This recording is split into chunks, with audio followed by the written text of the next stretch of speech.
প্রিয় দেশবাসী সবাইকে আসসালামু আলাইকুম। আমি সুজন ড্রাইভার আপনাদের মাঝে চলে আসলাম, সাথে আছে কাল্লু মামা।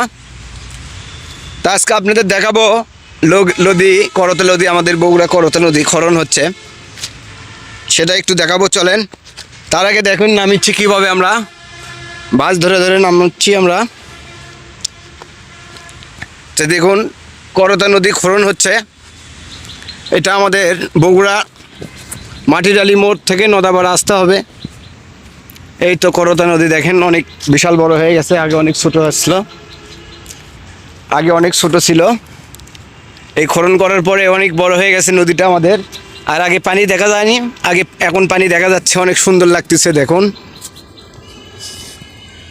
এই পাশেই হলো আপনার আমাদের টিএমএসের মেলা, এই পাশেই ওই পাশেই পার্ক বানাচ্ছে, ইকো পার্ক নাকি মামা?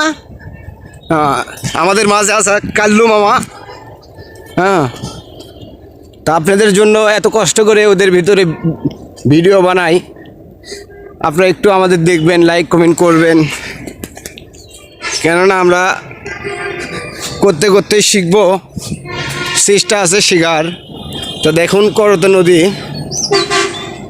সে হারে খনন করছে, অনেক ভালো লাগতেছে। এখন এইভাবে যদি পুরোটাই করা হয় তাহলে আমাদের করতা নদীতে পানি থাকবেই, মাছ থাকবে। আর এই খনন করার আগে আমরা মাছ মারতে পারিনি, পানি দেখা যায়নি। হ্যাঁ, তো এখন খনন করে অনেক ভালো লাগতেছে, ছেলে পিলে গোসলও দিতে পারবে। তো দেখুন কত মাটি তুলছে। তা আপনাদের মাঝে চলে আসছিলাম আমি সুজন ড্রাইভার করতা নদী দেখাতে। তো করতা নদী দেখালাম। হ্যাঁ, তাই এটা হলো টিএমএসের, এটাও আর কি জায়গা দেখার জন্য লাইট গার্ডাররা থাকে এখানে। এটা টিএমএসের। আজকে অনেক রোদ। তো সবাই ভালো থাকুন, সুস্থ থাকুন। আজকের ভিডিওটা এই পর্যন্ত। সবাইকে আসসালামু আলাইকুম।